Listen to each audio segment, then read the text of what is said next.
علیہ وسلم نے اپنی حدیث میں اس بات کا ہم کو حکم دیا فَإِنَّهُ مَن يَعِشْ مِنكُم بَعْدِي فَسَيَرَى اخْتِلَافًا كَثِيرًا فَعَلَيْكُمْ بِسُنَّتِي وَسُنَّةِ الْخُلَفَاءِ الرَّاشِدِينَ الْمَهْدِيِّينَ مِن بَعْدِي تَمَسَّكُوا بِهَا وَعَضُّوا عَلَيْهَا بِالنَّوَاجِذِ. مسلم شریف کی حدیث ہے. نبی علیہ السلام فرماتے ہیں میرے بعد جو آئے گا دین میں بڑا اختلاف دکھے گا.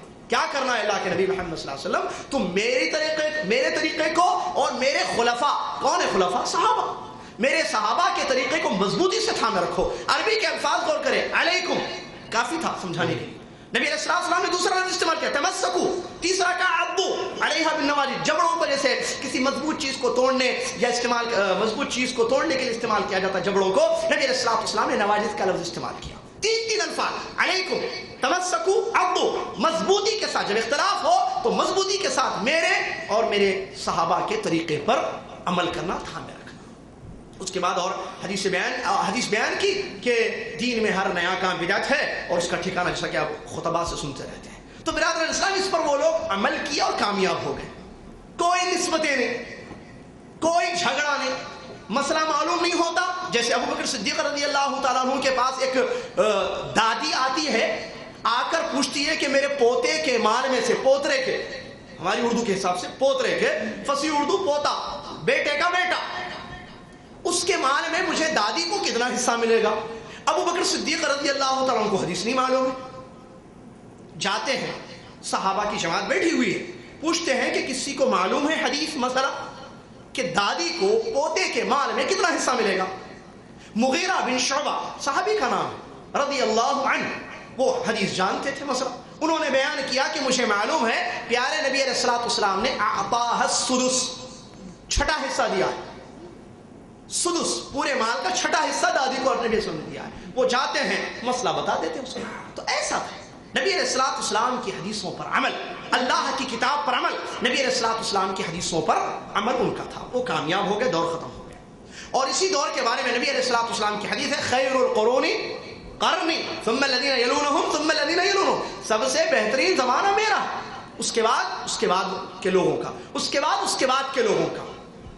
پیارے نبی اسلام کا دور، قرون ثلاثہ جو اردو میں بھی استعمال ہوتا ہے لفظ، قرن اول نبی اسلام کا دور، اس کے بعد صحابہ کا دور، پھر تابعین کا. ان کا عمل کیا تھا؟ تابعین کا عمل کیا تھا؟ تابعین دین کس سے سیکھے؟ صحابہ سے سیکھے. صحابہ سے انہوں نے قرآن کو سمجھا، صحابہ سے انہوں نے حدیثوں کو سمجھا اور عمل کیا. نسبتیں بھی نہیں تھیں. یہاں چیک کیجئے، کوئی تابعی کو لا کر بتائیے مجھے کسی کتاب میں کہ انہوں نے کسی صحابی کی طرف اپنی نسبت کی ہو. نہیں تھی نسبت. بہت باتیں ہیں، جوڑ کر بتانی باتیں، توجہ دیجیے. تو تابعین کا دین، ان کا عمل، ان کی عبادات، ان کی زندگی کیسے گزری ہے؟ صحابہ سے انہوں نے اسلام کو سمجھا، اس پر انہوں نے عمل کیا، کامیاب ہو گئے.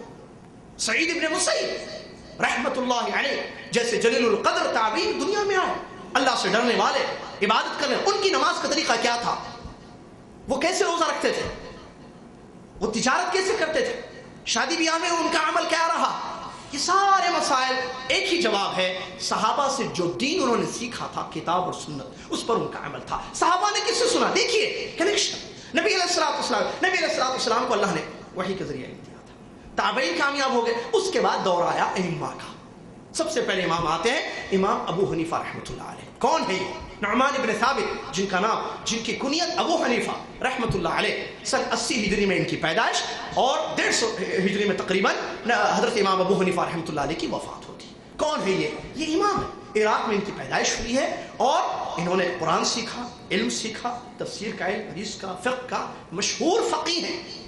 امام شافعی رحمۃ اللہ علیہ کہتے ہیں ان کے بارے میں الناس عیال علی فقہ ابو حنیفہ او کما قال رحمہ اللہ. کہتے ہیں فقہ کو سمجھنے کے لیے لوگوں کو ضرورت ہے امام ابو حنیفہ رحمۃ اللہ علیہ. مشہور فقیہ، عالم دین اپنے زمانے کے آئے ہیں. انہوں نے حدیثیں لی، جتنی حدیثیں ان کو ملی صحابہ کے ذریعے. وہ صحابہ جو حجاز سے، مکہ مدینہ سے کہاں گئے ہیں؟ عراق گئے، کیونکہ یہ عراق میں رہے ہیں. کون؟ حضرت امام ابو حنیفہ رحمۃ اللہ علیہ. دیکھیے کتنے اللہ والے اور کتنا اللہ کا ڈر ان کے دل میں تھا. انہوں نے عمل کیا. ایک مجتہد امام گزرے ہیں، جیسا کہ شیخ الاسلام. کوئی یہ نہ سمجھے کہ نہیں یہ امام نہیں گزرے ہیں، ان کو ہم نہیں مانیں گے، ان کے بارے میں برا بھلا نہ کہیں. شیخ الاسلام ابن تیمیہ سے زیادہ ہم دین نہیں جانتے ہیں. شیخ الاسلام ابن تیمیہ رحمۃ اللہ علیہ کی مشہور کتاب رفع الملام عن ائمۃ الاعلام میں تعریف کی ہے اور ان لوگوں کے بارے میں بتایا ہے جو لوگ انگلی اٹھاتے ہیں امام کے بارے میں یا غلط بیانی کرتے ہیں ان کی تردید کی ہے شیخ الاسلام ابن تیمیہ رحمۃ اللہ علیہ نے.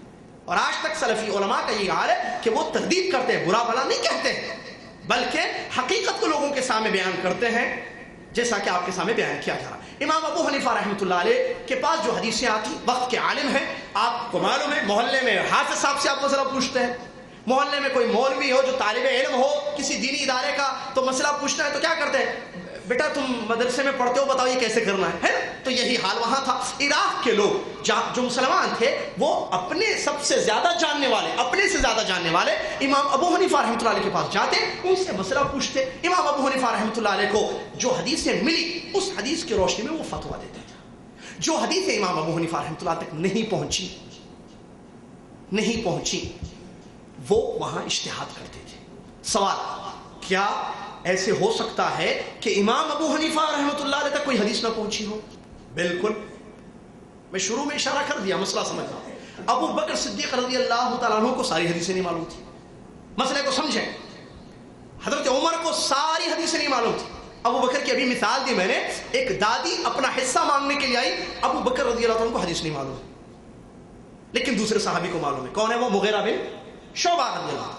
انہوں نے مسئلہ بتایا, انہوں نے جواب دے دیا.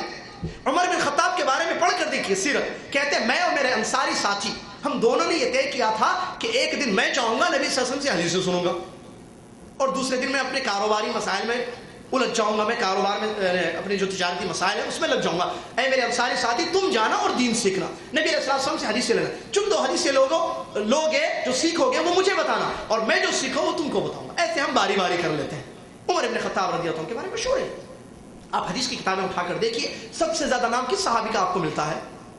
جی ابو ہریرہ, عن ابی ہریرہ, عن ابی ہریرہ قال ابو ہریرہ, عن ابی ہریرہ. کیوں؟ اس لیے کہ وہ نبی صلی اللہ علیہ وسلم کے ساتھ زیادہ وقت رہتے تھے, چنانچہ ان سے سب سے زیادہ حدیث روایت ہے. لیکن ایسا نہیں ہوا پیارے نبی صلی اللہ علیہ وسلم کی دور نبوت میں کہ آپ نے کوئی حدیث بیان کی ہو اور کسی صحابی نے نہ سنی ہو. ایسا نہیں ہوا, کوئی نہ کوئی صحابی ضرور پڑھ. تو صحابہ کے پاس علم تھا, لیکن ایسا نہیں کہ ایک ابو بکر صدیق کے پاس ساری حدیثیں معلوم ہو, کوئی ایک حدیث بھی چھوٹ گئی ہو ان سے, ایسا نہیں. ایسے ہوا ہے جیسے ابھی واقعہ میں نے بیان کیا. عمر بن خطاب کے بارے میں مشہور ہے کہ ایک آدمی آتا ہے ان کے پاس سلام کرتا ہے, وہ اپنے گھر میں مشغول تھے, سلام کرتا ہے, جواب نہیں ملتا ہے, آنے کی اجازت نہیں ملتی ہے. دوبارہ اس نے سلام کیا, پھر بھی اجازت نہیں ملی, تیسری مرتبہ اس نے سلام کیا اور جب اجازت نہیں ملی تو وہاں سے جانے لگا.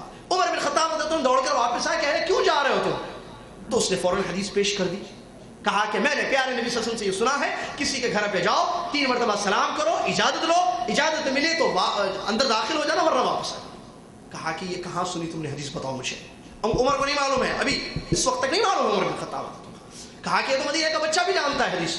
اس کے بعد وہ گئے, تحقیق کی اور اپنے بھائی کو یہ کہہ کر چھوڑا کہ میں نے تم کو جھوٹا نہیں سمجھا. لوگ احتیاط کریں نبی صلی اللہ علیہ وسلم کی حدیث بیان کرنے میں, ایسے نہیں کہ منہ کھول کر بول دے حدیث میں ایسا ہے رسول صلی اللہ علیہ وسلم نے فرما دیا. نہیں, چیک کرے, واقعی پتا ہو تو بولے ورنہ نہیں بولے, کیونکہ نبی صلی اللہ علیہ وسلم کی وعید ہے من کذب علی متعمدا فلیتبوأ مقعده من النار. نبی صلی اللہ علیہ وسلم کی حدیث ہے کہ جو جھوٹ باندھے مجھ پر, اور ایک روایت اس روایت کی وضاحت کرتی ہے جس میں یہ الفاظ ہے مالم اقل ہو, ایسی بات کہتا ہے جو میں نے نہیں کہی ہے تو اس کو چاہیے کہ وہ اپنا ٹھکانہ جہنم میں بنا لے. لہٰذا حضرت عمر کو نہیں معلوم تھی حدیث, 3 مرتبہ سلام کرنے کی بعد میں معلوم ہو گئے. برادران اسلام, ابو بکر عمر کون؟ خلفاء, صحابہ, عشرہ مبشرہ اور مدینہ میں رہنے والے صحابہ. ان کو جب کوئی حدیث نہیں معلوم تھی تو کیا یہ